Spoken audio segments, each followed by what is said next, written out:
الحمد للہ رب العالمین والصلاة والسلام علی سید الانبیاء والمرسلین اما بعد فاعوذ باللہ من الشیطان الرجیم بسم اللہ الرحمن الرحیم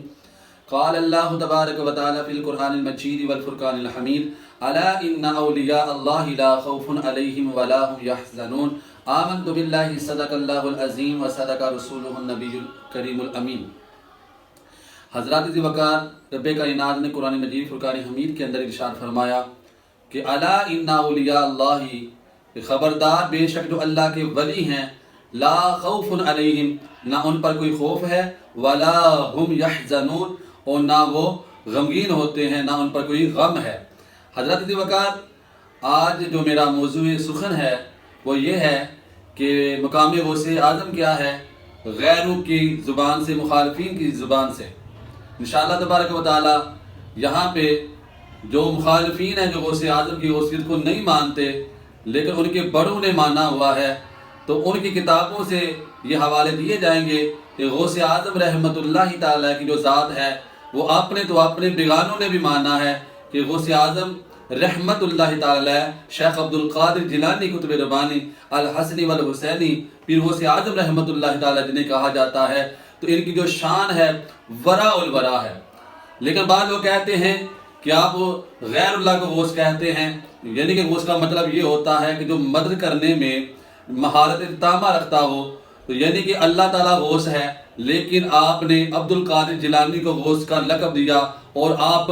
اللہ کے علاوہ غیر اللہ سے آپ مدد مانگنے کے جو ہیں یہ آپ کا یقین ہے اور یہ آپ کا عقیدہ ہے۔ حضرات ذی وقار سب سے یہ پہلی باتیں آپ سماعت یہ کریں کہ ہمارا ہرگز یہ عقیدہ نہیں ہے کہ اللہ تعالیٰ کی عطا کے بغیر کوئی بندہ کچھ کر سکتا ہو، بلکہ ہمارا عقیدہ تو یہ ہے کہ اللہ تعالیٰ کی عطا سے جو ہے اللہ تعالیٰ کے جو نیک بندے ہیں، وہ انبیاء ہیں، جو صحابہ ہیں، اولیاء ہیں، کتب ہیں، ابدال ہیں، تو یہ اللہ تعالیٰ کی عطا سے مدد کرتے ہیں۔ اللہ کی عطا کے بغیر یہ مدد نہیں کر سکتے۔ یہ تو اللہ تعالیٰ کی عطا کے بغیر ایک پتہ جو ہے وہ بھی ہلا نہیں سکتے، تو چہ جائے کہ ہم یہ کہیں کہ وہ کسی بندے کی مدد کر سکیں اللہ تعالیٰ کی عطا کے بغیر، یہ ہمارا عقیدہ ہے ہی نہیں، نہ خلفاً سلفاً یہ کسی کا عقیدہ ہی نہیں ہے۔ اور جو یہ عقیدہ مانتا ہے کہ اللہ تعالیٰ کی عطا کے بغیر جو ہے کوئی مدد کر سکتا ہے تو وہ تو بندہ مشرک ہے، یہ تو ہمارا عقیدہ ہی نہیں ہے۔ سب سے پہلے یہ بات سنیے گا کہ یہ جو لفظ غوث ہے،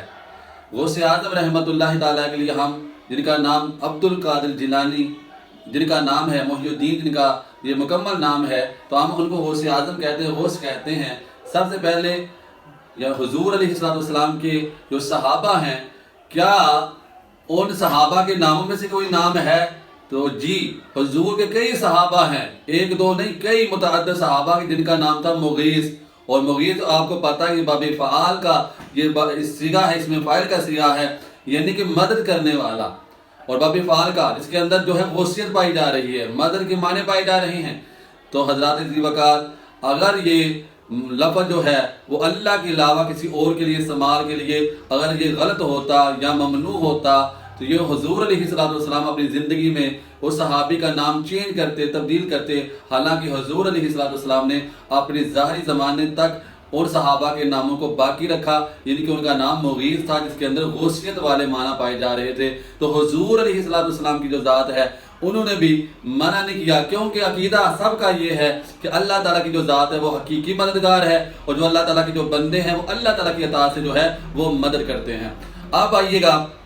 کہ جو غوث اعظم رحمت اللہ تعالیٰ کی جو شخصیت ہے یہ ہم نے تو ماننا ہے الحمدللہ، غیر بھی تسلیم کرتے ہیں۔ سب سے پہلے میں حوالہ پیش کرنے لگا ہوں، یہ حوالہ ہماری کتاب فتاوی رضویہ شریف کے اندر امام احمد رضا خان علی رحمہ نے اپنی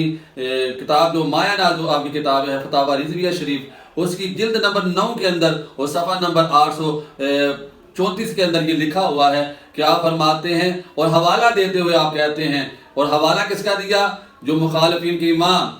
امام اسماعیل دیلوی، انہوں نے اپنی جو کتاب صراط مستقیم کے اندر یہ بات لکھی ہے، کان کھول کر سنیں اپنے بڑوں کی بات۔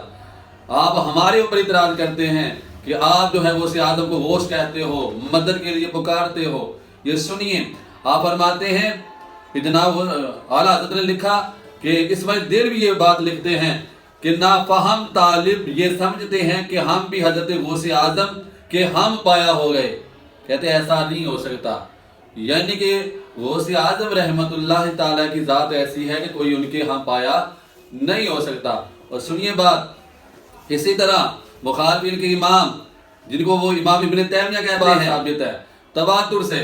یعنی کہ ہر ایک مانتا ہے اور ہر ایک اس بات کو تسلیم کرتا ہے کہ جتنی کرامات کا ظہور تواتر سے جو ہے پھر غوث اعظم رحمت اللہ تعالیٰ سے ثابت ہے، کسی اور سے ثابت نہیں ہے۔ جناب والا اس کے علاوہ آپ حوالہ سنیے۔ اور تیسرا، پہلے میں نے 2 حوالے دے دیے، پہلے جناب اسماعیل دہلوی صاحب جو ان کے امام ہے، جو کہتے ہیں کہ ہمارے امام ہیں، انہوں نے بھی لکھا، اور دوسرے امام ابن تیمیہ وہ ان کے امام، انہوں نے بھی یہ بات لکھی ہے کہ غوث اعظم کا مقام کیا ہے۔ اور تیسری بات سنیے گا، امام قاضی ثناء اللہ پانی پتی علیہ رحمہ، ہم بھی الحمدللہ ان کو مانتے ہیں، لیکن جو مخالفین ہیں وہ کہتے ہیں کہ یہ ہمارے امام ہیں، یہ مفسر ہیں، امام المفسرین ہیں۔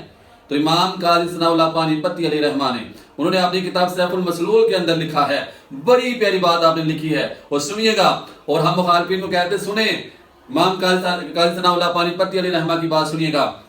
آپ فرماتے ہیں کہ ولایت کے فیوز و برکات جو خدا کی بارگاہ سے اولیاء اللہ پر نازل ہوتے ہیں، پہلے ایک شخص پر اترتے ہیں اور اس شخص سے تقسیم ہو کر اولیاء وقت میں سے ہر ایک کو اس کے مرتبہ استدعاء کے مطابق پہنچتے ہیں، اور کسی ولی کو بھی اس کی وساطت کے بغیر کوئی فیض نہیں پہنچتا۔ یعنی آپ فرماتے ہیں کہ جو بھی ولی کو فیض پہنچتا ہے، پہلے اللہ تعالیٰ کسی ایک بندے کو عطا کرتا ہے، پھر اس بندے کی وساطت اور وسیلے سے یہ فیض ولیوں تک جاتا ہے۔ یعنی کہ غوث اعظم رحمت اللہ تعالیٰ کی جو ذات ہے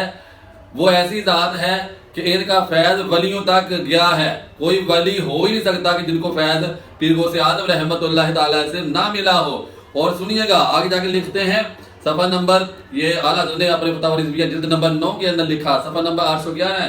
وہاں پہ جناب یہ لکھا ہوا ہے کہ سب سے پہلے یہ جو فیض، یہ منصب جو عالی ملا ظہور آدم کے زمانے سے حضرت علی المرتضیٰ شیر خدا کرم اللہ تعالیٰ وجہ الکریم کی روح پاک کے لیے مقرر تھا۔ پھر یعنی کہ مولا علی کے پاس تھا، پھر یہ منصب جو تھا ائمہ اطہار، ان کو یہ منصب عالی عطا ہوا۔ پھر مولا علی کی اولاد میں سے امام حسن عسکری تک یہ سلسلہ چلتا رہا، پھر ان کو یہ مقام ملا، یہ جو غوثیت والا مقام امام حسن عسکری کو ملا، مولا علی سے چلتا ہوا امام حسن عسکری۔ پھر امام حسن عسکری جب وفات آپ نے پائی، فوت ہوئے، تو پھر یہ اس کے بعد جتنے بھی ولی آتے رہے تو ان کو جو فیض پہنچتا تھا وہ امام حسن عسکری سے پہنچتا تھا۔ اور پھر جب محی الدین عبد القادر جیلانی غوث ثقلین جب آپ کی ولادت ہوئی، پھر آپ غوث بنے، اور آپ کی جو غوثیت ہے اور آپ کا جو فیض ہے، اب امام مہدی تک جو قرب قیامت آپ آئیں گے تو اس وقت تک جتنے بھی ولی آئے یا آئیں گے تو ان کو جو فیض ملے گا، فیوز و برکات ملے گی، وہ غوث اعظم محی الدین شیخ عبد القادر جیلانی کے توسل سے ملے گی۔ اور پھر جب امام مہدی آئیں گے پھر وہ غوث بنیں گے۔ تو حضرات ذی وقار، یہ ہم نے آپ کے سامنے حوالے رکھے ہیں، اور اپنے غیروں کی کتابوں سے آپ کے سامنے یہ حوالے ہم نے پیش کیے۔ اللہ تبارک و تعالی ہمیں غوث اعظم رحمت اللہ تعالیٰ کی شان کو سمجھنے کی توفیق عطا فرمائے، ان کے مقام کو سمجھنے کی توفیق عطا فرمائے، آمین بجاہ نبی الامین صلی اللہ علیہ وآلہ وسلم۔